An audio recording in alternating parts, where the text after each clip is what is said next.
Dear student, welcome to my channel. आप सभी लोगों का हमारे इस चैनल पर स्वागत है। आज का हमारा जो ये टॉपिक है, ये टॉपिक विशेष पर आपका प्रैक्टिस सेट है आपका।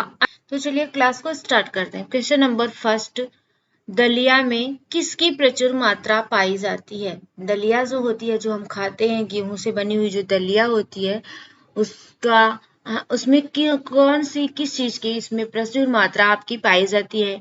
ए ऑप्शन आपका थायमिन है, बी ऑप्शन आपका खनिज लवण है, सी ऑप्शन आपका ए एवं बी दोनों है, और डी ऑप्शन आपका इनमें से कोई नहीं।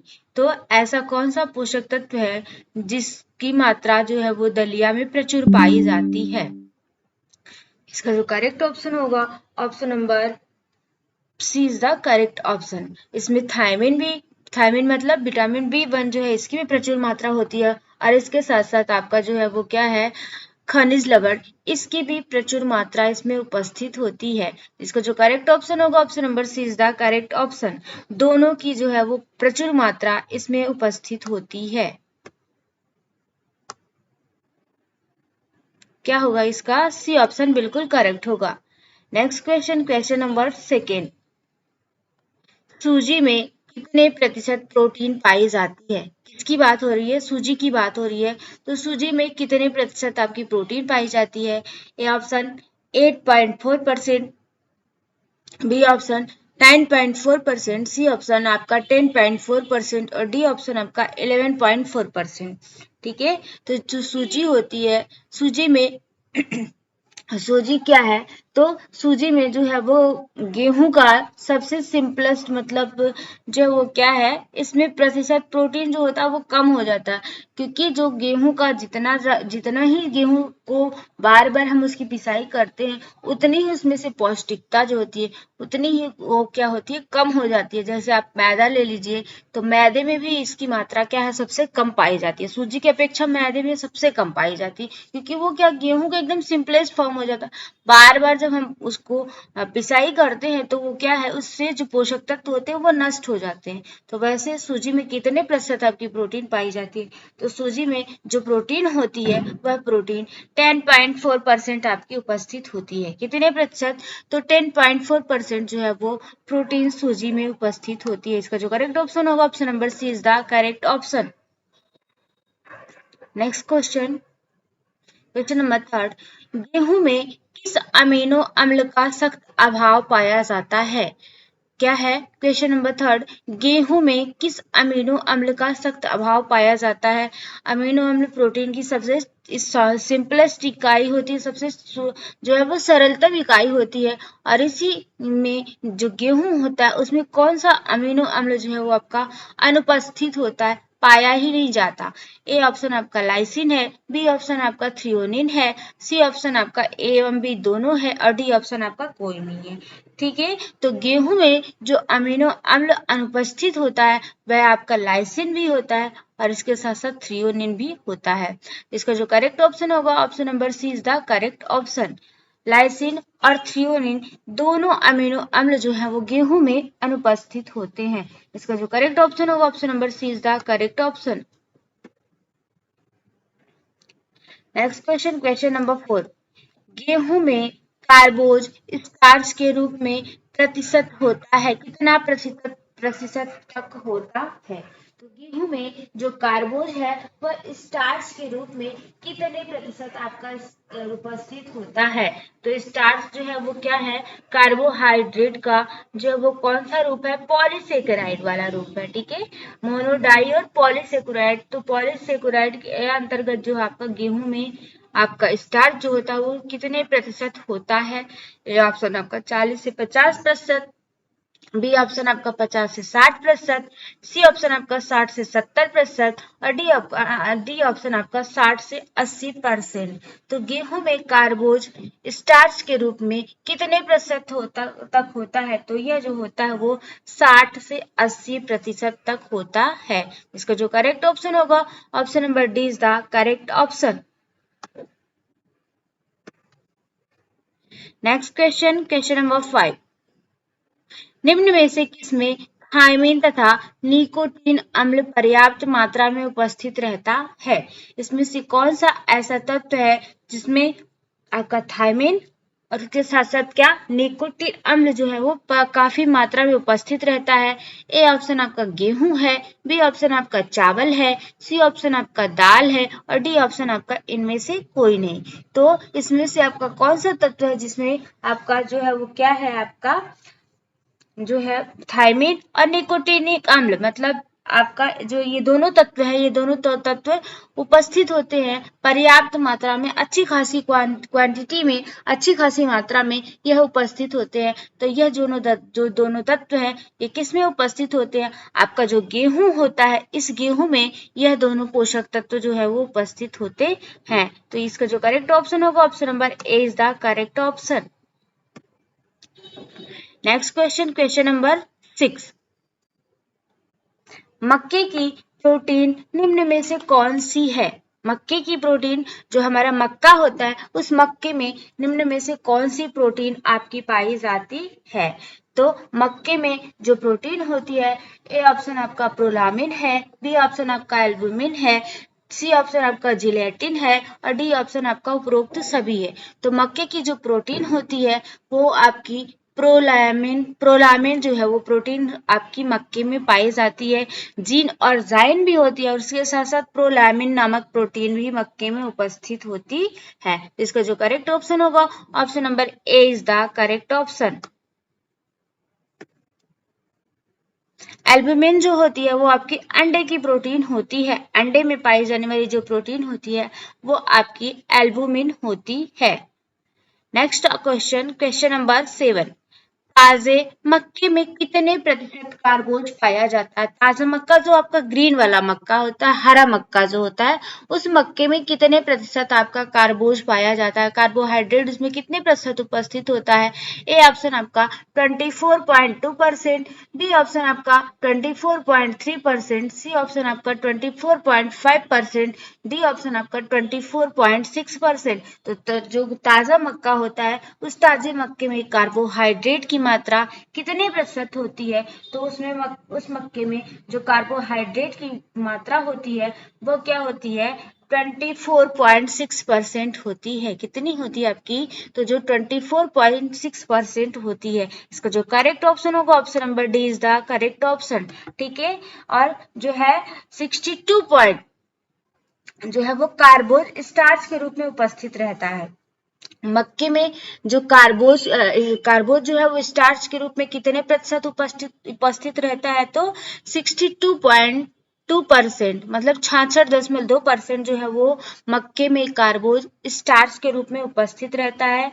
और जो है जब ये अंकुरित हो जाता है तो इसके अंकुर में स्टार्च की मात्रा कम होती है, परंतु जब ये इसका जो भ्रूण पोष होता है उस भ्रूण पोष में, मक्के का जो भ्रूण पोष होता है उस मक्के के भ्रूण पोष में स्टार्च की मात्रा जो होती है वो क्या होती है, अधिक होती है। कहाँ पर इसकी कम मात्रा होती है, तो इसका जो अंकुर होता है, मतलब जहाँ भी इसकी जर्मिनेशन की प्रोसेस होती है उस जर्मिनेशन की प्रोसेस में आपके जो है वो स्टार्च की मात्रा कम होती है, लेकिन जो है उसका भ्रूण पोष होता है उसमें स्टार्च की अच्छी खासी मात्रा उपस्थित होती है। इसका जो करेक्ट ऑप्शन होगा option number D is the correct option. मक्का में निम्न में से कौन सा विटामिन अत्यंत अल्प मात्रा में पाई जाती है। मक्के में निम्न में से कौन सी विटामिन जो है वो बहुत कम मात्रा में, मतलब एकदम थोड़ी मात्रा में आपकी पाई जाती है। ए ऑप्शन आपका पेंटाथेनिक अम्ल है, बी ऑप्शन आपका राइबोफ्लेविन है, सी ऑप्शन आपका ए एवं बी दोनों है और डी ऑप्शन आपका इनमें से कोई नहीं। तो जो है वो क्या है, जो मक्का में आपके पेंटाथोनिक अम्ल भी कम मात्रा में पाया जाता है और राइबोफ्लेविन भी आपका कम मात्रा में उपस्थित होता है। इसका जो करेक्ट ऑप्शन होगा option number C is the correct option. दोनों जो है वो क्या है, अल्प मात्रा में इसमें उपस्थित होते हैं। इसका जो आंसर सही होगा वो सी बिल्कुल करेक्ट आंसर है। क्वेश्चन नंबर 9, बाजरा में कितने प्रतिशत स्टार्च पाया जाता है। ये बाजरा है, ठीक है, यहाँ पे आपका ये बाजरा होगा, क्या होगा आपका, ये जो है ये बाजरा है, क्या है आपका, ये बाजरा है। तो बाजरा में कितने प्रतिशत आपका स्टार्च होता है, ये बाजरा है, ठीक है, ये बाजरा है। तो बाजरा में कितने प्रतिशत स्टार्च पाया जाता है? ए ऑप्शन आपका 50%, बी ऑप्शन आपका 60%, सी ऑप्शन आपका 61% और डी ऑप्शन आपका 67%। तो बाजरा में स्टार्च की जो मात्रा उपस्थित होती है वह स्टार्च की मात्रा आपकी 67% होती है। और बाजरा जो है तो इन सब में क्या है, रफेज की मात्रा आपको ज्यादा हमें देखने के लिए मिलती, क्योंकि ये क्या होते हैं आपके मोटे अनाज की श्रेणी के अंतर्गत आते हैं। इनको हम मोटे अनाज, जैसे ज्वार हो गया, बाजरा हो गया, मक्का हो गया, इन सबको हम मोटे अनाज की, गेहूं हो गया, इन सबको मोटे अनाज की श्रेणी में रखा जाता है। तो इसमें अच्छी खासी मात्रा जो है आपको स्टार्च की देखने के लिए मिलती है। इसका जो करेक्ट ऑप्शन होगा option number D is the correct option. इसलिए ऐसे रोगी को जो है जिनमें जैसे जिनको मतलब ऐसा मधुमेह वगैरह के जो रोगी होते हैं जिनमें ग्लूकोज का स्तर ज्यादा जल्दी से बढ़ जाता है, उन लोगों के डाइट में इस प्रकार का जो है वो भोज्य पदार्थ सम्मिलित किया जाता है जो कि देर से पचे। ठीक है, जिनका डाइजेशन जल्दी ना हो सके, ये क्या हो, देर से पचे, ऐसे लोगों को ऐसी डाइट प्लान की जाती है। इसका जो करेक्ट ऑप्शन होगा option number D is the correct option. 67% जो है वो क्या होता है इसमें उपस्थित होता है। तो इसका जो करेक्ट ऑप्शन होगा option number D. Next question number 10। दालों में निम्न में से कौन से खनिज लवण अधिक पाए जाते हैं? कौन से खनिज लवण आपके दालों में अधिक पाए जाते हैं? ए ऑप्शन आपका फास्फोरस एवं लोहा, बी ऑप्शन आपका सोडियम और चूरा, सी ऑप्शन आपका ए एवं बी दोनों और डी ऑप्शन आपका इनमें से कोई नहीं। तो दालों में निम्न में से कौन से खनिज लवण आपके अधिक देखने के लिए मिलते हैं? ए ऑप्शन आपका फास्फोरस एवं लोहा है, बी ऑप्शन आपका सोडियम और चूरा है, सी ऑप्शन आपका ए एवं बी दोनों है और डी ऑप्शन आपका इनमें से कोई नहीं है। तो दालों में जो खनिज लवण उपस्थित होता है वह आपका क्या है, फास्फोरस एवं लोहा। ये क्या है, आपके अधिक मात्रा में पाए जाते हैं। कौन से लवण आपके अधिक मात्रा में पाए जाते हैं? इसका जो करेक्ट ऑप्शन होगा option number A is the correct option. Next question number 11। दाल में निम्न में से कौन सा अमीनो अम्ल अनुपस्थित होता है? ऐसा कौन सा इसमें से अमीनो अम्ल है जो दाल में प्रेजेंट ही नहीं होता, दाल में पाया ही नहीं जाता है?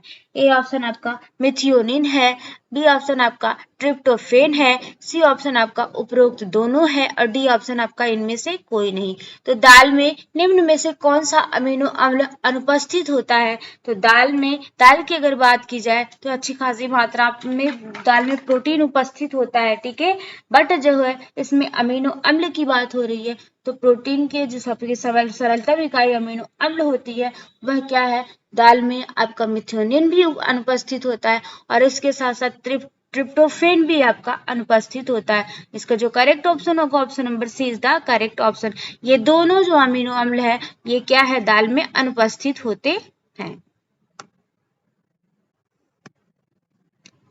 Next question number 12। दालों में कितने प्रतिशत तक कार्बोज स्टार्च के रूप में उपस्थित रहता है? क्या क्वेश्चन है कि जो दाल होती है वह दाल में कितने प्रतिशत आपका जो कार्बोज है वह क्या है, स्टार्च के रूप में उपस्थित रहता है? ए ऑप्शन आपका 55 से 60%, बी ऑप्शन आपका 60 से 70%, ये आपका होगा 60 से जो है वो क्या है 70%, और क्या है 90 से 100% या 100 से 120%। ठीक है, तो क्या है दालों में जो कार्बोज का स्टार्च के रूप में उपस्थित होता है वो कितने प्रतिशत होता है? तो यह 55 से 60% होता है। कितने परसेंट आपका 55 से 60% देखने के लिए मिलता है। इसका जो करेक्ट ऑप्शन होगा option number A is the correct option. Next question number 13। दालों में वसा की मात्रा कितने प्रतिशत तक होती है? किसकी बात हो रही है कि जो हमारी दाल होती है इस दाल में हमारी वसा की जो मात्रा होती है फैट की वो कितने प्रतिशत होती है? ए ऑप्शन 1 से 2%, बी ऑप्शन आपका 2 से 3%, सी ऑप्शन आपका 3 से 4% और डी ऑप्शन आपका 4 से 5%। तो दालों में जो वसा की मात्रा होती है, इसी कारण क्या है, जब दाल को हम काफी देर तक रख देते हैं और रखने के बाद आप देखते होंगे तो उसमें साइड क्या है, वसा जो होती है वो चिपक जाती है। उसमें वसा की मात्रा उपस्थिति होने के कारण वो क्या है, कुछ समय तक रखने के बाद वो दाल जो होती है वो थोड़ी सी गाढ़ी हो जाती है और इसके साथ साथ उसके साइड जो होते हैं आपको देखने के लिए चिपचिपा सा पदार्थ देखने के लिए मिलता है, वही जो होता है आपका वसा होता है। वसा की प्रेजेंटिंग के कारण क्या है, वो साइड क्या होती है, चिपक जाती है। इसका जो करेक्ट ऑप्शन होगा ऑप्शन नंबर, क्वेश्चन नंबर 13 का जो करेक्ट ऑप्शन होगा option number A is the correct option. 1 से 2% जो है वसा दालों में उपस्थित होती है। इसका आंसर जो सही होगा वो ए होगा। नेक्स्ट क्वेश्चन, दालों के अंकुरण से किन पौष्टिक तत्वों में वृद्धि हो जाती है? जब दाल अंकुरित हो जाती है या अंकुरित दाल का सेवन करने से या अंकुरित दाल में जब अंकुरण जर्मिनेशन की प्रोसेस हो जाती है तो उसमें से कौन सा ऐसा पोषक तत्व है जिसकी वृद्धि हो जाती है? तो उसमें विटामिन B1 बढ़ जाता है, विटामिन B2 बढ़ जाता है, विटामिन C बढ़ जाता है या उपरोक्त सभी बढ़ जाता है। ठीक है, तो जब दालों में जर्मिनेशन की प्रोसेस हो जाती है तो उसमें आपका विटामिन B1 की भी वृद्धि हो जाती है, विटामिन B2 की भी वृद्धि हो जाती है, विटामिन C भी अच्छी खासी मात्रा में बढ़ जाता है। इसका जो करेक्ट ऑप्शन होगा option number D is the correct option. ठीक है, इसलिए अंकुरित दाल का सेवन जो है वो हमारे हेल्थ के लिए, हमारे स्वास्थ्य के लिए अच्छा माना जाता है। इसमें सभी प्रकार के जो आपको vitamin B1, vitamin B2, vitamin C, इन सारे तीनों विटामिन की क्या हो जाती है, आपकी वृद्धि हो जाती है। इसका जो करेक्ट ऑप्शन होगा option number D is the correct option. इसका जो आंसर सही होगा वो आंसर आपका क्या करेक्ट होगा? इसका जो करेक्ट ऑप्शन होगा option number D is the correct option. Next question, question number 15, दालों में कैल्शियम किस रूप में उपस्थित होता है? जो हमारी दाल होती है इसमें कैल्शियम किस रूप में उपस्थित होता है? ए ऑप्शन आपका फाइटिन के रूप में, बी ऑप्शन आपका खमीरीकरण के रूप में, सी ऑप्शन आपका नियासिन के रूप में और डी ऑप्शन आपका इनमें से कोई नहीं। तो दालों में जो कैल्शियम उपस्थित होता है वह कैल्शियम आपका किस रूप में उपस्थित होता है? तो ये जो कैल्शियम होता है वो आपका फाइटिन के रूप में उपस्थित होता है। किस रूप में उपस्थित होता है? तो फाइटिन के रूप में उपस्थित होता है और इसका शरीर में अवशोषण नहीं हो पाता है, जिस कारण इसका शरीर में अवशोषण मतलब ऑब्जर्वेशन, जो इसका इस फाइटिन का जो ऑब्जर्वेशन है वो हमारे शरीर के द्वारा नहीं हो पाता। इसका जो करेक्ट ऑप्शन होगा option number A is the correct option. खमीरीकरण की प्रक्रिया जो है ये क्या है? जब हम किसी भी भोज्य पदार्थ पर खमीरीकरण की प्रक्रिया करते हैं तो ये खमीरीकरण की प्रक्रिया के उपरांत ही हमारा जो पाचनशीलता है उसमें वृद्धि होती है। नेक्स्ट ऑप्शन आपका क्या, नेक्स्ट क्या है? नियासिन। तो नियासिन जो है ये भी क्या है, हमारा जो है वो एक प्रकार का जो है वो विटामिन होता है। इसे हम क्या करते हैं, मतलब इससे भी क्या है आपका जो है अनेक प्रकार के मतलब ऐसे भोज्य पदार्थ में ये उपस्थित होता है, जैसे आपका जो है वो क्या मतलब नियासिन की मात्रा से जो अधिक होने से या कम होने से आपके शरीर में भी कुछ हानिकारक तत्व जो होते हैं वो क्या होते हैं, जो है जमा होने लगते हैं। इसका जो करेक्ट ऑप्शन होगा option number A is the correct option. Phytin जो होता है दालों में कैल्शियम फाइटिन के रूप में आपका उपस्थित होता है। नेक्स्ट क्वेश्चन, क्वेश्चन नंबर 16, हरे मटर में निम्न में से किसकी मात्रा सर्वाधिक होती है? जो हमारा हरा मटर होता है उस मटर में निम्न में से किसकी मात्रा सर्वाधिक होती है? ए ऑप्शन आपका कार्बोज की, बी ऑप्शन आपका प्रोटीन की, सी ऑप्शन आपका कैल्शियम की और डी ऑप्शन आपका गंधक की। तो जो हमारा हरा मटर होता है इस हरे मटर में किसकी मात्रा सर्वाधिक होती है? तो जो हरा मटर होता है इसमें आपकी जो है वो कार्बोज की मात्रा सर्वाधिक होती है। किसकी मात्रा, जो हमारा कार्बोज होता है, इस कार्बोहाइड्रेट की मात्रा सर्वाधिक इसमें उपस्थित होती है। और किसकी मात्रा इसमें कम होती है, तो प्रोटीन जो होती है, हरे मटर में प्रोटीन की मात्रा आपको कम देखने के लिए मिलती है। कार्बोज जो होता है वो अधिक मात्रा में उपस्थित होता है, बट जो प्रोटीन है वो प्रोटीन आपका कम मात्रा में प्रेजेंट होता है। इसका जो करेक्ट ऑप्शन होगा, option number A is the correct option. Next question, question number 17। Soybean में निम्न में से कौन सी प्रोटीन पाई जाती है? क्या क्वेश्चन है, जो हमारा सोयाबीन है, इस सोयाबीन में कौन सी प्रोटीन आपकी उपस्थित होती है? सोयाबीन में लगभग आपकी 43 से 45% आपकी प्रोटीन की मात्रा उपस्थित होती है। सबसे ज्यादा अगर हम प्रोटीन की मात्रा की बात करते हैं तो आपके सोयाबीन में ही उपस्थित होता है, चाहे वो जानवर जगत से प्राप्त हो, चाहे वो वनस्पति जगत से प्राप्त हो। दोनों जगत से अगर प्राप्त की प्रोटीन की बात करते हैं तो सबसे ज्यादा जो प्रोटीन हमें प्राप्त होता है वो सोयाबीन में ही होता है। वैसे तो जो अपूर्ण प्रोटीन होता है वो पूर्ण प्रोटीन हमें जानवर जगत से प्राप्त होती है, जैसे मांस हो गया, मछली हो गया, अंडा हो गया, दूध हो गया, इन सब से हमें पूर्ण प्रोटीन प्राप्त होती है। और जो हम वनस्पति जगत से जितनी भी प्रोटीन हम ग्रहण करते हैं वह अपूर्ण प्रोटीन के अंतर्गत आती है। बट सोयाबीन जो है ये क्या होता है, इसमें सर्वाधिक मात्रा में आपकी प्रोटीन देखने के लिए मिलती है। लगभग 43 से 45% की जो प्रोटीन की मात्रा है वो इसमें आपको देखने के लिए मिलती है। ये क्वेश्चन आपका असिस्टेंट प्रोफेसर में आया हुआ क्वेश्चन है एग्जाम में, ठीक है।